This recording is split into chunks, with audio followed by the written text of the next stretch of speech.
Hello everyone, welcome to भुगड़ा education. आज की इस वीडियो में हम लोग डिस्कस करेंगे नाइन्थ मैथमेटिक्स में 50 एमसीक्यू क्वेश्चंस, जिसमें हम हर एक क्वेश्चन को एक्सप्लेन करेंगे। इसकी पीडीएफ का लिंक भी आपके लिए डिस्क्रिप्शन बॉक्स में अवेलेबल कर देंगे, आप देख सकते हैं। ये सिलेबस टर्म 1 के अकॉर्डिंग है। आप इस वीडियो को एंड तक देखिए, जिससे आपको हर एक क्वेश्चन समझ में आ सके। तो आइए क्वेश्चन स्टार्ट करते हैं।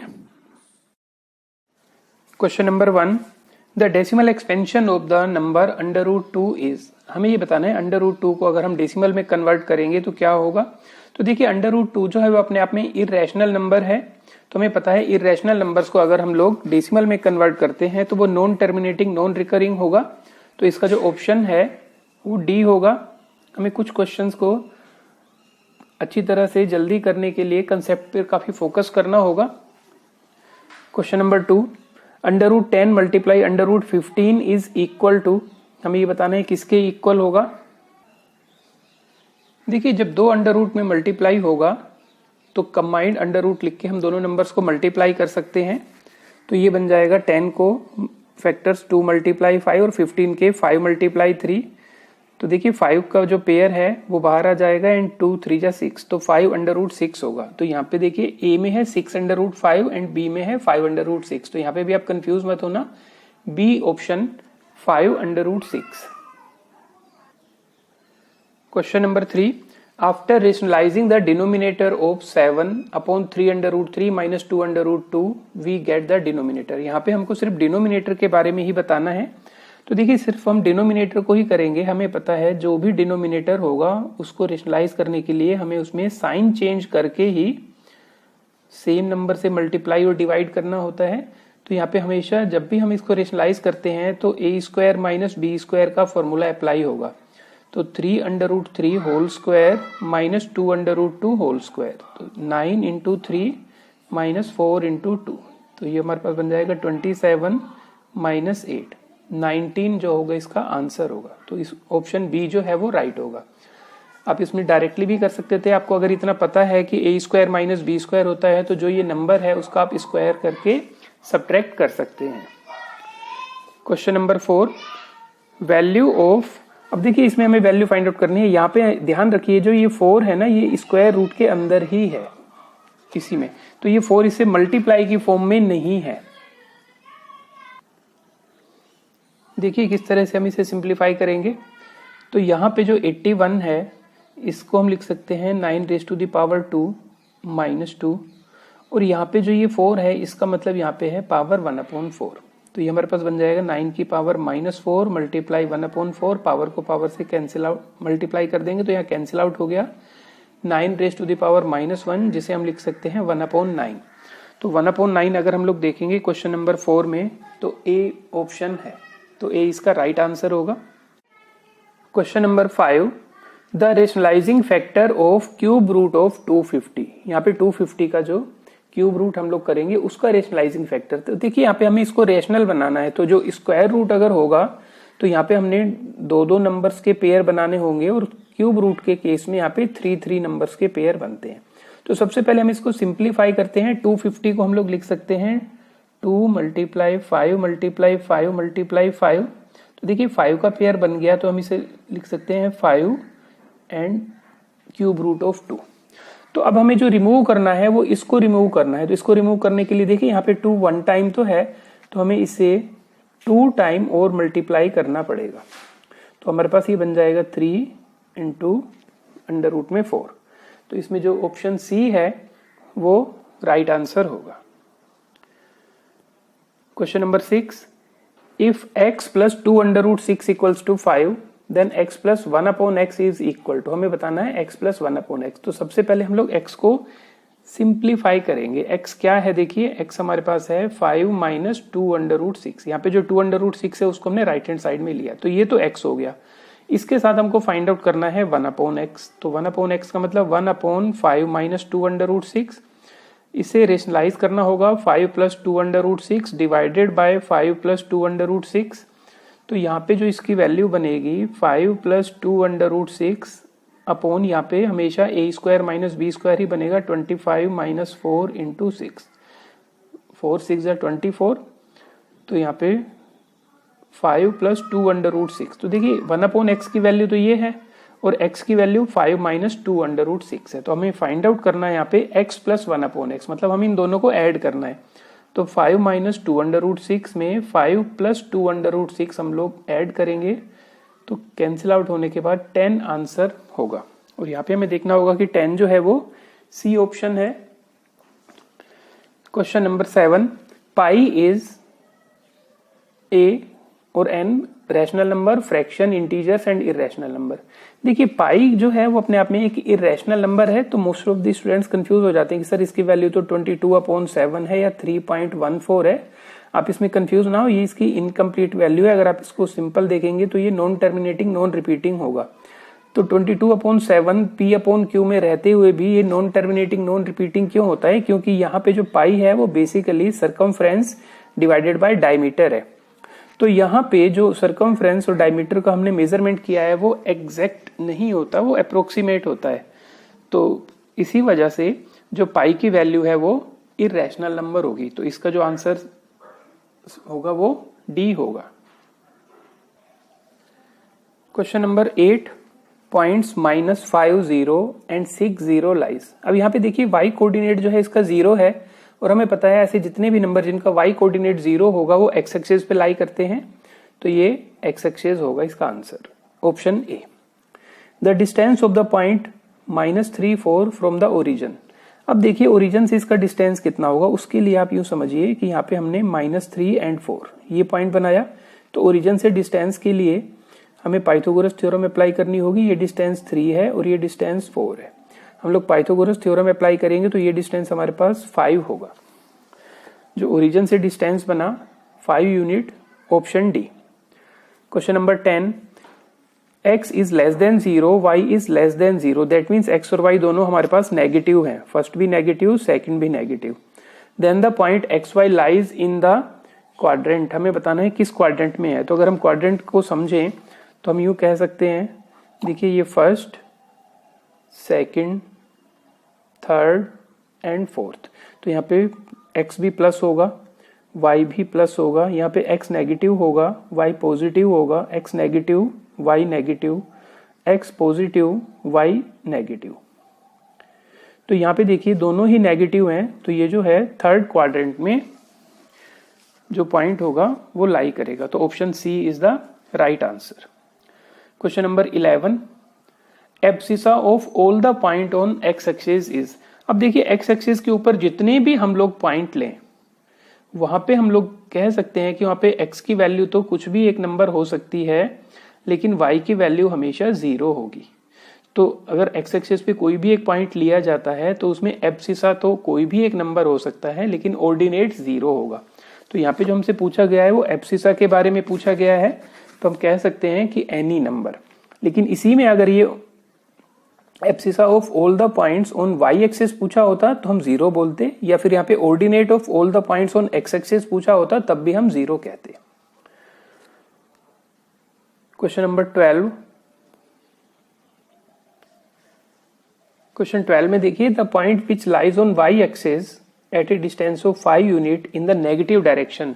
अब इसमें क्या है, देखिए इसमें आप सिंपल सा बना के देखिए एक छोटा सा डायग्राम। y एक्सिस पे होना चाहिए 5 यूनिट नेगेटिव डायरेक्शन में, तो y एक्सिस पे नेगेटिव डायरेक्शन यहाँ पे होगा, तो इसके कोऑर्डिनेट x में 0 और y में -5। सो x में 0, y में -5, option C is the right answer. Question number 13, the perpendicular distance of the point 3, 4 from the y axis. इसको समझिए जरा, आप यहाँ पे 3 और ये 4, ये कंप्लीट करके आप 3, 4 तक पहुंचते हैं। तो अब देखिए यहाँ पे अगर मैं इस पॉइंट का डिस्टेंस x एक्सिस से लेता हूं तो y कोऑर्डिनेट के इक्वल होगा, और इसी पॉइंट का अगर मैं y एक्सिस के परपेंडिकुलर डिस्टेंस लूंगा तो वो x कोऑर्डिनेट के इक्वल होगा। तो यहाँ पे हमसे पूछा गया है कि y एक्सिस से कितना दूर होगा, तो x के इक्वल, दैट मीन्स 3 के इक्वल। आप इसको डायग्राम के थ्रू भी समझ सकते हैं। तो option A is the right answer. Question number 14, which of the following points does not lie on the line represented by y is equal to 3x plus 2। तो यहाँ पे हमें क्या करना होगा, यहाँ पे हमें इन्हीं पॉइंट्स को पुट करके देखना होगा क्योंकि जो भी पॉइंट्स इस लाइन के ऊपर रिप्रेजेंट करेगा, लाई करेगा, वो इसको लेफ्ट हैंड साइड और राइट हैंड साइड को इक्वेट करेगा, सेटिस्फाई करेगा। तो हमें ये बताना है कि कौन सा नहीं करता, तो हमें यहाँ पे वैल्यू पुट करनी है। आप इसको ओरली भी कर सकते हैं। देखिए आपने y की वैल्यू 5 पुट की, x की जगह 1, तो 3 1 जा 3 प्लस 2 5, 5 इज इक्वल टू 5, ए तो इसके ऊपर लाई करता है।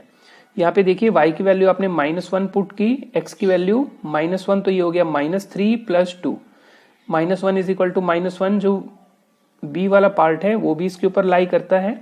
-3 -7, y की जगह आपने -7 लिखा, x की जगह -3, तो 3 को -3 से मल्टीप्लाई किया, -9 प्लस 2, ये भी इक्वल है, तो c भी लाई करता है। आप डी ऑप्शन पे टिक कर सकते हैं। आप इसको चेक भी कर सकते हैं। y की जगह हमने 7 पुट किया, x की जगह -3, तो 3 मल्टीप्लाई -3 -9 प्लस 2, तो 7 इज इक्वल टू -7, तो ये नहीं हो सकता। दैट मीन्स -3 जो और 7 जो है वो इसके ऊपर लाई नहीं करते। So option D is the right answer. Question number 15, the area of triangle ABC with A B and C is. हमें एरिया ऑफ ट्राइंगल बताना है, तो इसके लिए आप क्या कीजिए, इसके लिए आप एक डायग्राम बनाइए। देखिए यहाँ पे 0 0 ये फर्स्ट ए पॉइंट हो गया, -4 0 ये पॉइंट हो गया -4, दैट मीन्स यहाँ तक डिस्टेंस 4 हो गया, एंड 0 -4, 0 -4 हमारे पास जो है वाई एक्सिस पे ये डिस्टेंस हो गया। तो हमें ये बताना है इस ट्राइंगल का एरिया कितना होगा। ये 90 डिग्री होगा, परपेंडिकुलर एक्स और वाई एक्सिस होंगे, ये बेस ये परपेंडिकुलर, तो 1/2 इंटू बेस इंटू हाइट, तो 8 स्क्वायर यूनिट जो होगा इसका आंसर होगा। तो -8 हम बनाएंगे नहीं, तो 8 square unit is the right answer. Question number 16, the linear equation has. अब कोई भी हमारे पास एक लीनियर इक्वेशन है, हमें पता है उसके इनफाइनाइट मैनी सॉल्यूशन होंगे, क्योंकि हम यहाँ पे x और y की वैल्यू इनफाइनाइट सॉल्यूशन में बता सकते हैं कि जो इसमें सिंप्लीफाई करके 7 के इक्वल आ सके। तो वैसे भी हमें पता है लीनियर इक्वेशन के इनफाइनाइट मैनी सॉल्यूशन होंगे। So option C is the right answer. Question number 17, if 2 0 is a solution of the linear equation then k is. यहाँ पे देखिए 2 0 इसका सॉल्यूशन है, दैट मीन्स जो ये इक्वेशन हमें गिवन है उसमें x की जगह 2, y की जगह 0 पुट करने पर उसको सेटिस्फाई करेगी, तो 4 is equal to k, that means k की value 4, option A is the right answer.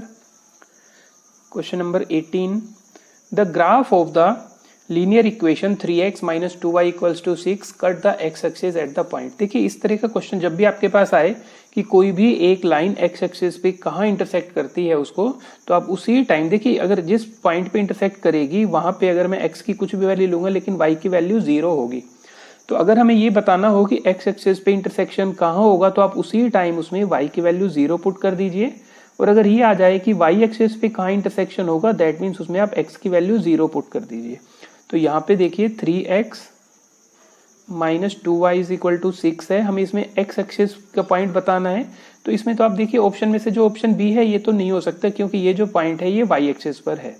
ये दोनों पॉइंट भी नहीं हो सकते क्योंकि x एक्सिस के नहीं है, ये अपने आप में किसी क्वाड्रेंट में है।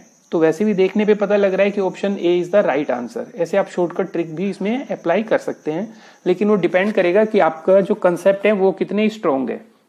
तो यहाँ पे हम लोग y की वैल्यू 0 पुट करने पे ये टोटल 0 हो जाएगा।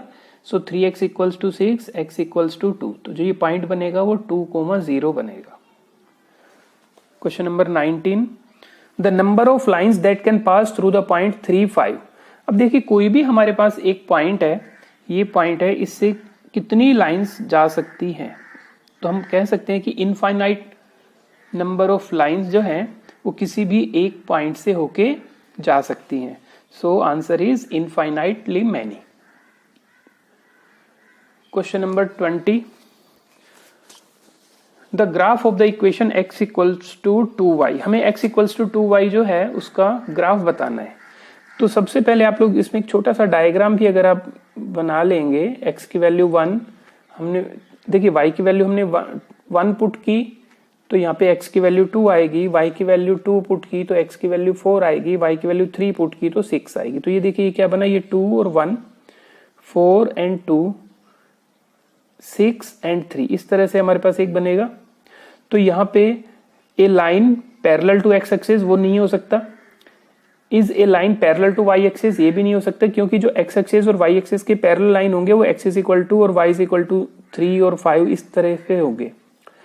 Passage through the origin, passes through the point 2 -1, तो ओरिजन से अगर ये पास होगी तो यहाँ पे एक्स और वाई की वैल्यू हम लोग 0 0 पुट करके देखेंगे।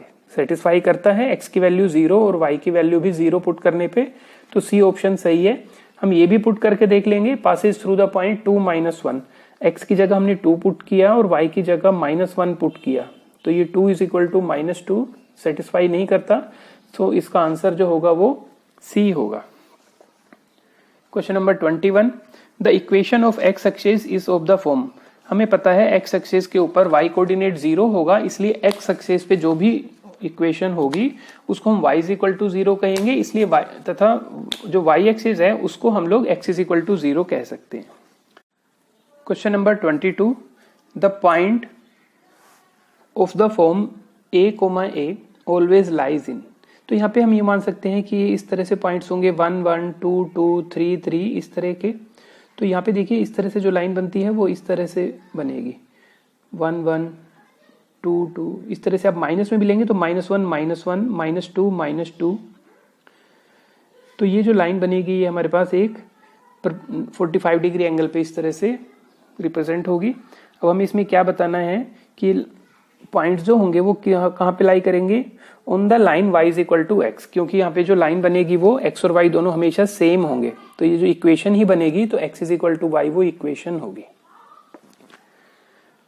Question number 23, the equation x equals to 5 in 2 variables can be written as. अब देखिए x इज इक्वल टू 5 को हमने रिप्रेजेंट करना है, तो किस तरह से करेंगे, तो यहाँ पे हमें y को भी रिप्रेजेंट करना है, तो x इक्वल्स टू 5।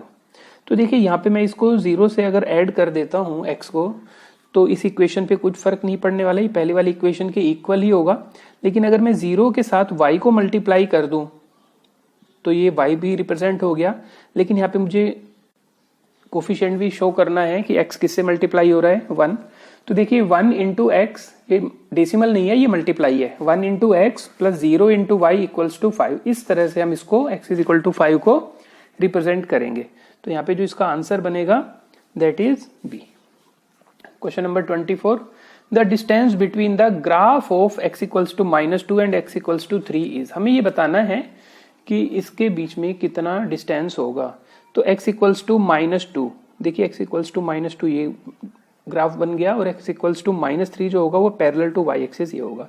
इन दोनों के बीच में कितना डिस्टेंस होगा, ये हमारे पास अगर y एक्सिस है तो ये 2 यूनिट हमने लिया है, ये 3 यूनिट लिया है, तो टोटल मिला के जो डिस्टेंस बनेगा वो 5 यूनिट होगा। So option B is the right answer. Question number 25, x equals to 5 y equals to 2 is a solution of the linear equation. हमें बताना है ये किसमें x की वैल्यू 5 और y की वैल्यू 2 पुट करने पे इक्वेशन को सेटिस्फाई करती है। आप यहीं से ओरली कर सकते हैं, देखिए x की वैल्यू 5 यहाँ पे लिखा, y की वैल्यू 2 पुट किया, 2 2 जा 4, 4 प्लस 5 9, फर्स्ट नहीं हो सकता, यहाँ पे पुट कीजिए। तो देखिए y की वैल्यू 2 पुट की तो 4 हो गया, x की वैल्यू 5 पुट की, 25 प्लस 4 इसके इक्वल नहीं है। यहाँ पे देखिए ये बन जाएगा 5 प्लस 2 इक्वल्स टू 7, तो इसका जो सी पार्ट है, सी ऑप्शन है वो सही है। नेक्स्ट भी आप करके देख सकते हैं, x की जगह 5 पुट किया तो 5 5 जा 25 और ये 7 है, तो ये भी नहीं हो सकता, तो जो सी ऑप्शन है ये राइट आंसर है। Question number 26, if we multiply और divide both sides of a linear equation with a non-zero number, then the solution of the linear equation। तो अगर हम किसी भी एक इक्वेशन के दोनों तरफ मतलब लेफ्ट हैंड साइड और राइट हैंड साइड में एक नॉन जीरो नंबर से या तो मल्टीप्लाई करें या डिवाइड करें, तो उसका जो सोल्यूशन है लीनियर इक्वेशन का वो सेम रहता है। अब इसको क्वेश्चन को जरा समझेंगे। मान लीजिए हमारे पास एक इक्वेशन है x plus Y equals to 5, तो हम इसके सॉल्यूशन इनफाइनाइट बता सकते हैं, जिसमें से एक पेयर 1 और 4 होगा। मान लीजिए इस पूरी इक्वेशन को मैं 2 से मल्टीप्लाई करता हूँ, 2x plus 2y equals to 10, तब भी यहाँ पे 1 और 4 पुट करने पे इसको सेटिस्फाई करेगा। अगर मैं इस पूरी इक्वेशन को 2 से डिवाइड कर दूं, तब भी अगर हम लोग यहाँ पे x की जगह 1 पुट करेंगे तो 1/2 होगा, y की जगह 4 पुट कर देंगे 2 equals to 5/2, 2.5 and this is 2.5, equal हो गया। तो इक्वेशन के सॉल्यूशन पे कुछ भी फर्क नहीं होगा, वो सेम होंगे। Question number 27, the equation of a line parallel to y axis and 5 units towards left of the origin is. कोई भी इक्वेशन अगर हम लोग लें जो पैरेलल टू y एक्सिस है, तो सबसे पहले हम लोग देखें अगर जो y एक्सिस है उसकी इक्वेशन हम लोग बताते हैं x इक्वल्स टू 0, और इससे अगर लेफ्ट साइड में 5 यूनिट है तो इसकी इक्वेशन हो जाएगी x इक्वल्स टू -5, क्योंकि ये पॉइंट होगा -5 0, ये होगा -5 1, -5 2, -5 3, इस तरह से। तो x -5 equals to x equals to -5 equation होगी। तो यहाँ पे अगर मैं 5 को लेफ्ट हैंड साइड में लूं तो x + 5 इक्वल्स टू 0, ये इक्वेशन बन जाएगी parallel to y axis. So x + 5 equals to 0, option B is the right answer. Question number 28, an exterior angle of a triangle is 100 degree and its two interior opposite angles are equal, each of these angle is. यहाँ पे हम लोग apply करेंगे exterior angle property. यहाँ पे हम लोग ये मानते हैं कि किसी भी एक ट्राइंगल में जो एक्सटीरियर एंगल है वो 100 डिग्री है और ये दोनों एंगल बिल्कुल सेम है। तो हम ये कह सकते हैं कि दोनों 50-50 डिग्री के होंगे। आप चाहो तो इसको x और x लेट करके x + x equals to 100, 2x equals to 100, so x equals to 50 degree. So each equal angle would be 50 degree. Question number 29, the angles of a triangle are in the ratio 2, ratio 3, ratio 7, the triangle is. यहाँ पे हमें ये बताना है कि अगर किसी भी एक ट्राइंगल के 3 एंगल्स जो हैं वो 2, 3 और 7 के रेशियो में है, तो टाइप ऑफ ट्राइंगल हमको बताना है। तो हम यहाँ पे एक ट्राइंगल बनाएंगे और लेट कर लेंगे उसके angles 2x, 3x and 7x। अब हमें पता है एंगल सम प्रॉपर्टी से इन तीनों एंगल्स का सम 360 डिग्री 180 डिग्री होगा। सो दिस इज 12x जो कि किसके इक्वल है 180 के। सो x इज 15 डिग्री, x की वैल्यू हमारे पास 15 आ गई। तो ये एंगल देखेंगे 15 2 जा 30 डिग्री, 15 3 जा 45 एंड 15 7 जा 105, ये 3 एंगल बन जाएंगे। तो इसमें से एन एक्यूट एंगल ट्राइंगल ये नहीं होगा, एन ओब्ट्यूज एंगल ट्राइंगल ये होगा, राइट एंगल भी नहीं है, आइसोसेलेस भी नहीं है। तो इसका जो बी ऑप्शन है 29 का वो सही है। Question number 30, in figure if x equals to 30 degree then y is. यहाँ पे देखिए ये लीनियर पेयर है, तो लीनियर पेयर में 2x + 3y जो है 2x + 3y, इसका जो सम होगा वो 180 डिग्री होगा।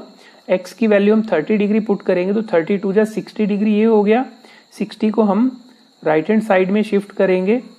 सो 3y इज इक्वल टू 180 - 60 120, तो y की वैल्यू हो जाएगी 40 डिग्री। तो यहाँ पे जो y है वो 40 degree, option B. Question number 31, the sum of interior angles of a hexagon. हमें पता है हेक्सागन जो है वो एक ऐसा डायग्राम है जिसमें 6 साइड्स हैं। तो इसमें सभी एंगल्स का सम फाइंड आउट करना है। तो इसको किस तरह से करेंगे, देखिए इससे हम ट्राइंगल बनाएंगे। तो इस ट्राइंगल के एंगल का सम 180, सेकंड का भी 180, थर्ड का भी 180 एंड फोर्थ भी 180। तो इन सभी को अगर हम लोग ऐड कर देंगे तो 180 × 4 दैट मीन्स 720 डिग्री जो होगा वो angle sum property of a hexagon. Question number 32, if one of the angles of a triangle is 130 degree then the angle between the bisectors of the other 2 angles can be. यहाँ पे हमें given है कि एक triangle है जिसका एक angle 130 degree है और बाकी दोनों एंगल्स को बाइसेक्ट किया, तो उन्हीं जो बाइसेक्टर्स हैं उनके बीच में जो एंगल बनेगा वो क्या हो सकता है।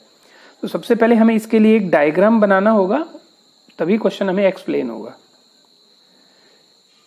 देखिए डायग्राम हम लोगों ने बनाया एंगल 130 डिग्री, और जो ये BO एंड CO हैं वो बाइसेक्टर हैं एंगल BOC के। दैट मीन्स हमें ये दोनों एंगल इक्वल गिवन है।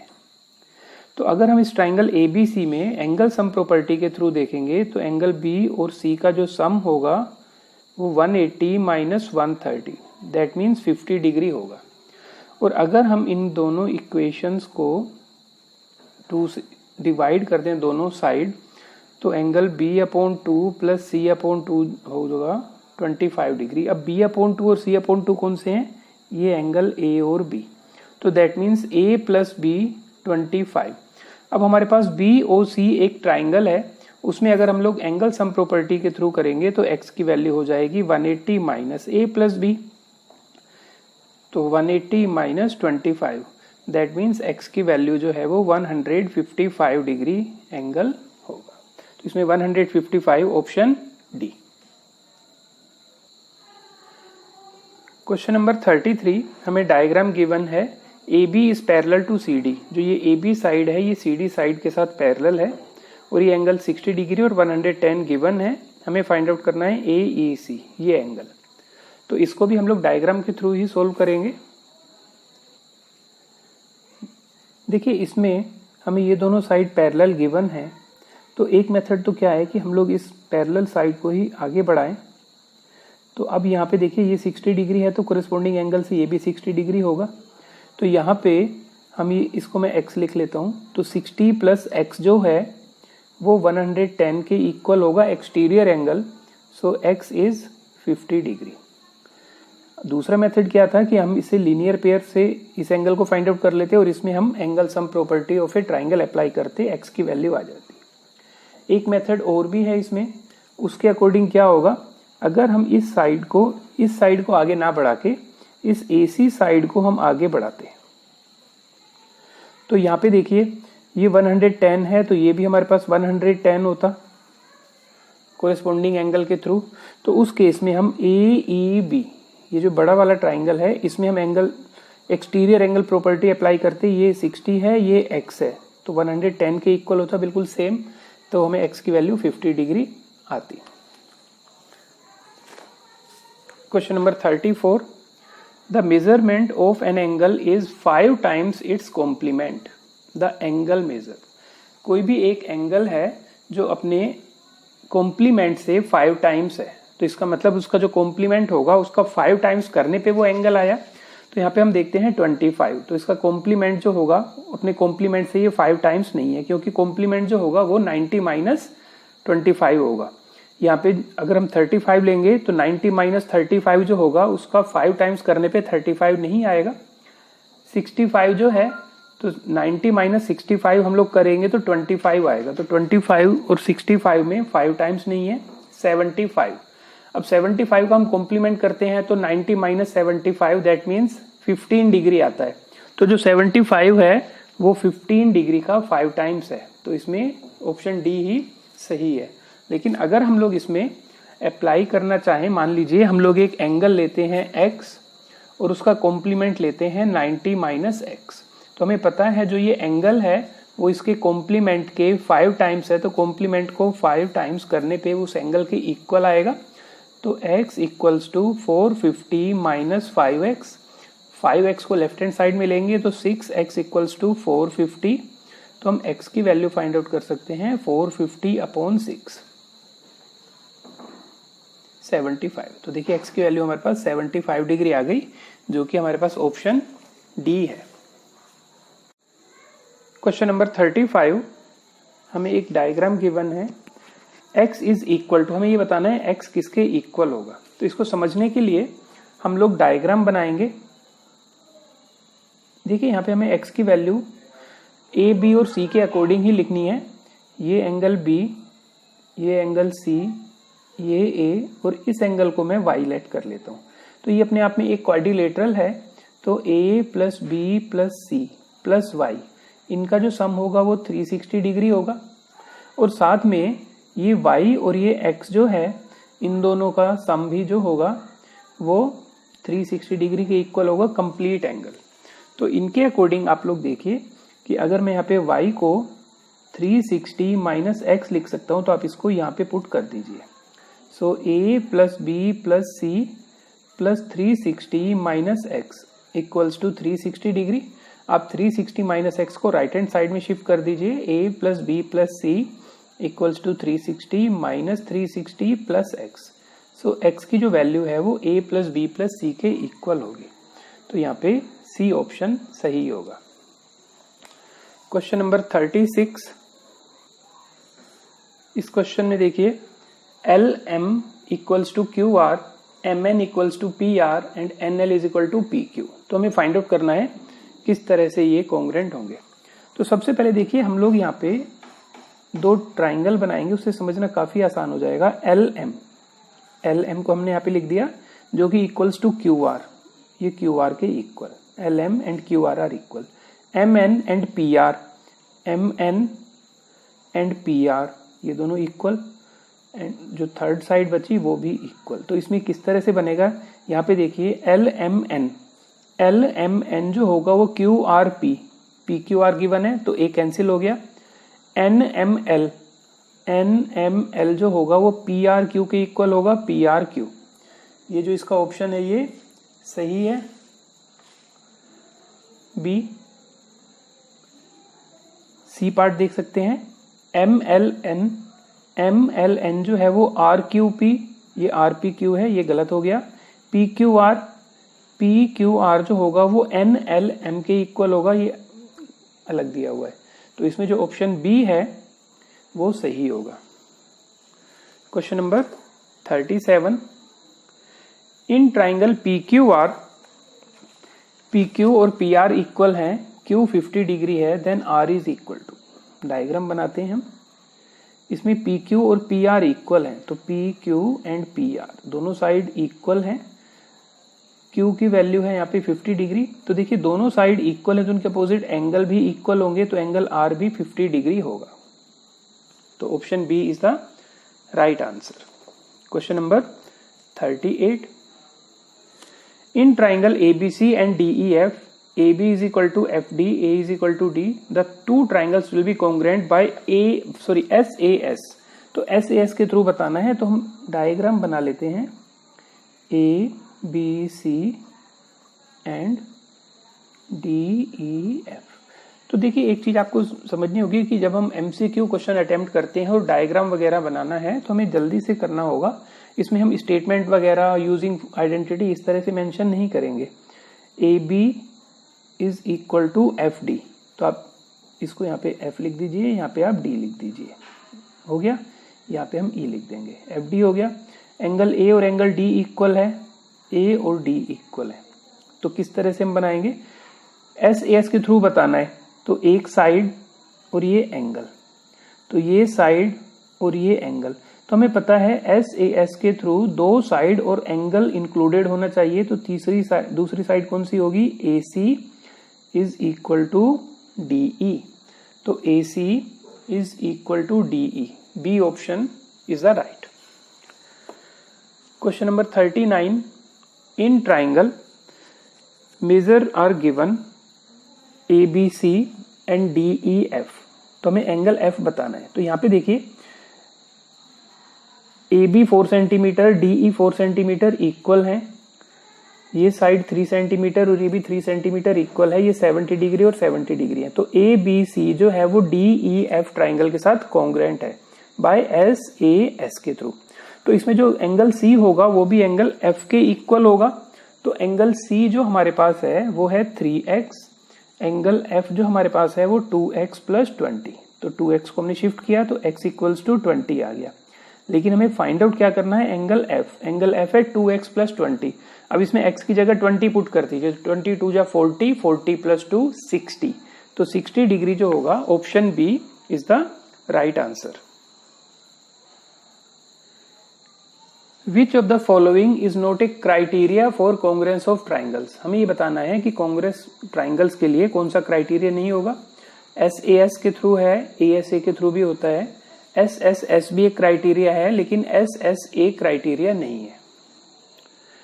Question number 41, the area of an equator triangle is 36 under root 3 centimetre square, its perimeter is. तो पेरीमीटर फाइंड आउट करने के लिए इक्वेटर ट्राइंगल की हमें साइड फाइंड आउट करनी होगी और उसे 3 से मल्टीप्लाई करेंगे। देखिए इक्वेटर ट्राइंगल का जो एरिया है under root 3/4 into side square, ये आप लोग याद कर लीजिए, जो कि इक्वल है 36 अंडर रूट 3। अंडर रूट 3 से अंडर रूट 3 कैंसिल्ड आउट, 4 को आप शिफ्ट करेंगे तो साइड स्क्वायर इज 36 मल्टीप्लाई 4। तो जो साइड है वो हमारे पास होगी स्क्वायर रूट करेंगे तो 6 मल्टीप्लाई 2 12। तो इक्वेटर ट्राइंगल की जो साइड है वो 12 है, तो पेरीमीटर जो बनेगा वो 12 मल्टीप्लाई 3 36 सेंटीमीटर होगा। तो यहाँ पे जो ऑप्शन बी है उसमें 36 गिवन है, so option B is the right answer. Question number 42, if the sides of a triangle are doubled the area, अगर हम ट्राइंगल में तीनों साइड्स को डबल कर दें तो एरिया कितने टाइम्स बन जाएगा। तो वैसे आप याद रख लीजिए कि एरिया 4 टाइम्स हो जाएगा, लेकिन इसको किस तरह से करना है। मान लीजिए हमने एक ट्राइंगल लिया ABC, तो इसका एरिया फाइंड आउट करने के लिए हमने हीरोन्स फॉर्मूला अप्लाई किया। Semi perimeter S is A plus B plus C upon 2, तो एरिया हो जाएगा जो फॉर्मूला है। अब हमने क्या किया, इनकी साइड्स को 2 टाइम्स किया। तो जो पहले A था अब 2A, B को 2B और C को 2C बनाया। तो जो नया सेमी पेरीमीटर बनेगा जिसको हमने S डैश नाम दिया है 2A plus 2B plus 2C upon 2, तो ये पहले वाले सेमी पेरीमीटर का 2 टाइम्स बन जाएगा। देखिए आप A plus B plus C upon 2 को हम S लिख सकते हैं, तो जो नया S डैश है वो 2S है। अब हमने यहाँ पे हीरोन्स फॉर्मूला अप्लाई किया, S डैश की जगह 2S, तो 2S minus 2A, 2S minus 2B, 2S minus 2C। इन सभी में से देखिए तीनों ब्रैकेट में से 2 कॉमन आ गया। 2 यहाँ पे ऑलरेडी था तो 2 का पेयर 1 बन गया और 2 का पेयर सेकंड बन गया, तो 2 मल्टीप्लाई 2 बाहर, और यहाँ पे under root S, S minus A, S minus B and S minus C। तो 4 टाइम्स, अब ये अपने आप में क्या है, एरिया ऑफ गिवन ट्राइंगल, उसको 4 टाइम्स करेंगे तो एरिया ऑफ न्यू ट्राइंगल बना। आप याद कर लीजिए कि अगर हम ट्राइंगल में तीनों साइड्स को 2 टाइम्स कर देते हैं तो जो एरिया है वो 4 टाइम्स होगा। Question number 43, the sides of a triangle are 5 centimetre, 7 centimetre and 8 centimetre. The altitude of the smallest side is, तो जो सबसे छोटी साइड है 5 सेंटीमीटर, उसके लिए एल्टीट्यूड क्या होगा। देखिए इसके लिए हम लोग एक डायग्राम बनाते हैं ट्राइंगल का। सबसे स्मॉलेस्ट साइड 5 सेंटीमीटर है, हमें इसका एल्टीट्यूड फाइंड आउट करना है। तो यहाँ पे देखिए हम एरिया ऑफ ट्राइंगल, ट्राइंगल का नाम हम लोग ABC लिख देते हैं। तो एरिया ऑफ ट्राइंगल ABC हम हीरोन्स फॉर्मूला के थ्रू इजीली फाइंड आउट कर सकते हैं। तो हम एरिया हमें फाइंड आउट हो गया। अब इसके बाद देखिए एरिया को हम लोग लिख सकते हैं 1/2 into base into height. Base यहाँ पे है BC और हाइट जो है वो हमारे पास है AD। और जो एरिया हमें गिवन है, मान लीजिए एग्जांपल के लिए 100, तो 1/2 5 इंटू AD। तो इस तरह से हम लोग AD की वैल्यू फाइंड आउट कर देंगे। तो यहाँ पे आपको सबसे पहले हीरोन्स फॉर्मूला के थ्रू एरिया फाइंड आउट करना होगा और उसको फिर 1/2 इंटू बेस इंटू हाइट के इक्वल रखेंगे। बेस यहाँ पे हम 5 सेंटीमीटर लेंगे और AD हमारे पास एल्टीट्यूड आ जाएगा। इसी क्वेश्चन में अगर हमें ये पता होता कि जो लॉन्गेस्ट साइड है उसके कोरेस्पोंडेंस में जो भी एल्टीट्यूड है वो फाइंड आउट करना है, तो हम यहाँ पे AC मल्टीप्लाई एल्टीट्यूड करते। तो इस तरह से हम लोग सिंप्लीफाई करेंगे तो हमारे पास जो आंसर है वो C आएगा। Question number 44, the edge of a triangular board are 6, 8 and 10। तीनों साइड गिवन है। The cost of painting it at the rate of 9 paise पर सेंटीमीटर स्क्वायर। तो ये क्वेश्चन काफी आसान है। सबसे पहले आप लोग क्या करेंगे, आप हीरोन्स फॉर्मूला से एरिया फाइंड आउट करेंगे ट्राइंगल का, और जो भी एरिया होगा उसको आप 9 से मल्टीप्लाई कर देंगे तो हमारे पास कॉस्ट आ जाएगी पेंटिंग की। लेकिन याद रखिए वो पैसे में आएगी और जो आंसर है वो हमें रुपीज में गिवन है, तो हमें उसको पैसे को 100 से डिवाइड करना होगा, हमारे पास आंसर रुपीज में आ जाएगा। तो इस तरह से आप सिंप्लीफाई करेंगे तो हमारे पास जो 2 रुपीज 16 पैसे जो है ये हमारे पास आंसर होगा। Question number 45, the perimeter of a triangle is 60 centimetre and its sides are in the ratio 5, 4 and 3। The area of triangle. अब देखिए यहाँ पे क्या है, यहाँ पे हमारे पास साइड्स का रेशियो गिवन है और साथ में पेरीमीटर गिवन है। तो जो साइड्स हैं उनको हम लोग 5x, 4x और 3x उनका प्लस कर देंगे तो पेरीमीटर बन जाएगा जो कि 60 के इक्वल है। तो ये हमारे पास हो गया 12x equals to 60, x equals to 5। तो 5 से हम इसके मल्टीप्लाई कर देंगे तो एक साइड हो गई 25, 5 4 जा 20 दूसरी साइड एंड 5 3 जा 15, तो 3 हमारे पास साइड हो गई 15, 20 एंड 25। तो इसके बाद हम लोगों ने area of triangle find out करना है हीरोन्स फॉर्मूला के अकॉर्डिंग। जब आप इसको सिंप्लीफाई करेंगे तो हमारे पास जो डी है 150 सेंटीमीटर स्क्वायर, ये हमारे पास एरिया होगा। Question 46, in the class intervals 20 to 30, 30 to 40, in class intervals में द नंबर 30 इज इंक्लूडेड। अब देखिए यहाँ पे आप लोग एक पॉइंट समझिए कि अगर हमें 0 to 10, 10 to 20, 20 to 30 इस तरह से क्लास इंटरवल गिवन है, तो यहाँ पे जो 10 है वो यहाँ पे फर्स्ट क्लास इंटरवल में भी है और सेकंड वाले में भी है। तो याद रखिए 10 जो है वो यहाँ पे नहीं होगा, वो 10 से स्टार्ट यहाँ पे होगा, क्योंकि जो 0 to 10 है वो 0 से स्टार्ट होता है लेकिन उसकी एंडिंग 10 पर नहीं है, वो 10 से जस्ट पहले एंड हो जाएगा और 10 से ही सेकंड वाले में स्टार्ट होगा। तो जो अगर दोनों में सेम है 10 upper limit and lower limit में, तो हम उसको लोअर लिमिट में काउंट करेंगे। तो इसी तरह से अगर जैसे 20 है, 20 10 to 20 एंड 20 to 30 में 20 यहाँ पे काउंट होगा, यहाँ पे काउंट नहीं होगा। तो इस तरह से हम लोग बताएंगे कि जो नंबर 30 है वो 30 to 40 इस क्लास इंटरवल में काउंट होगा। तो 46 का जो आंसर है that is B. Question number 47, in a frequency distribution the mid value of a class is 10 and the width of the class is 6।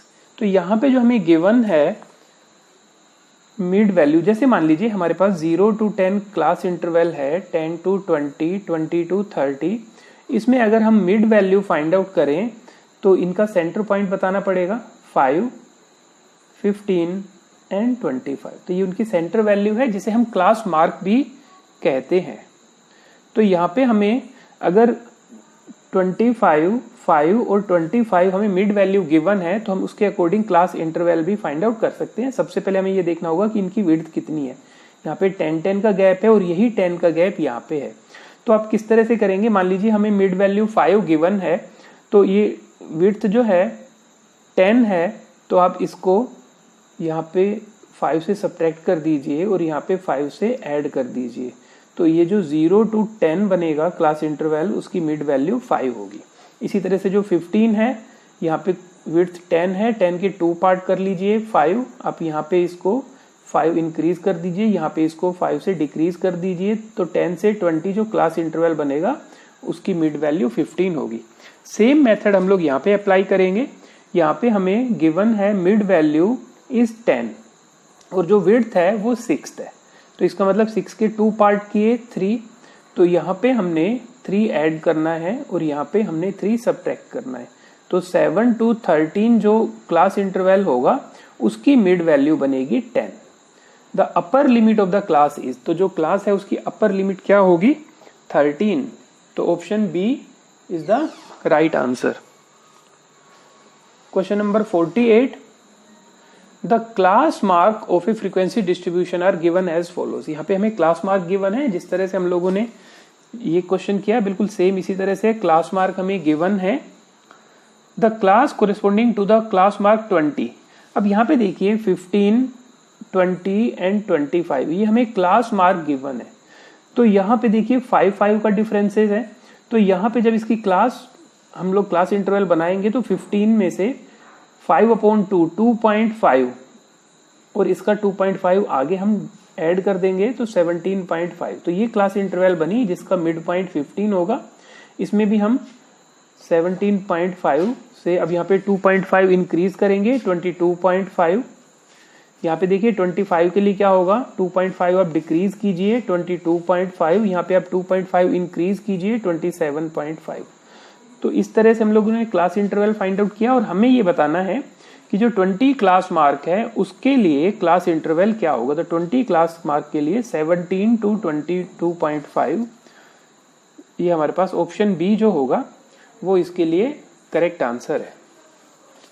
Question number 49, the class mark of the class 19 to 120 is. हमें इसका class mark बताना है, simple है, हमें इसका mid point बताना है। Class mark किस तरह से करते हैं, lower limit plus upper limit upon 2, 90 plus 120 upon 2। अब इसको सिंप्लीफाई करेंगे तो हमारे पास 105 आंसर होगा। Question number 50, range of the data, हमें ये इंफॉर्मेशन गिवन है, ऑब्जर्वेशन है, हमें इसका रेंज कैलकुलेट करना है। तो देखिए रेंज क्या होगा, रेंज हमारे पास जो भी ऑब्जर्वेशन गिवन है उसमें से मैक्सिमम ऑब्जर्वेशन जो भी अवेलेबल है उसमें मिनिमम ऑब्जर्वेशन उसको सब्ट्रैक्ट कर देंगे तो हमारे पास रेंज आ जाएगी। और यहाँ पे जो हमारे पास मैक्सिमम ऑब्जर्वेशन है, अगर हम इसमें से देखें तो हमारे पास है 100 और मिनिमम ऑब्जर्वेशन है हमारे पास 46। तो इसको हम सिंप्लीफाई करेंगे तो 54 जो है वो हमारे पास रेंज होगी। तो यहाँ पे 54 जो है वो ऑप्शन ए है। तो इस तरह से हम इस क्वेश्चन को अटेम्प्ट करेंगे। होपफुली आपको क्वेश्चन समझ में आए होंगे। आप इन क्वेश्चंस की प्रैक्टिस कीजिए, आपके एग्जामिनेशन के लिए काफी इंपॉर्टेंट क्वेश्चंस हैं। किसी भी पॉइंट पे अगर आपको प्रॉब्लम है तो आप हमें कमेंट सेक्शन में बताएं। वीडियो अच्छी लगी तो इसको लाइक करें, अपने फ्रेंड्स के साथ शेयर करें। अगर आप इस चैनल पर नए हैं तो चैनल को सब्सक्राइब करें और बेल आइकन को प्रेस करें जिससे सबसे पहले वीडियो का नोटिफिकेशन आपको मिल सके।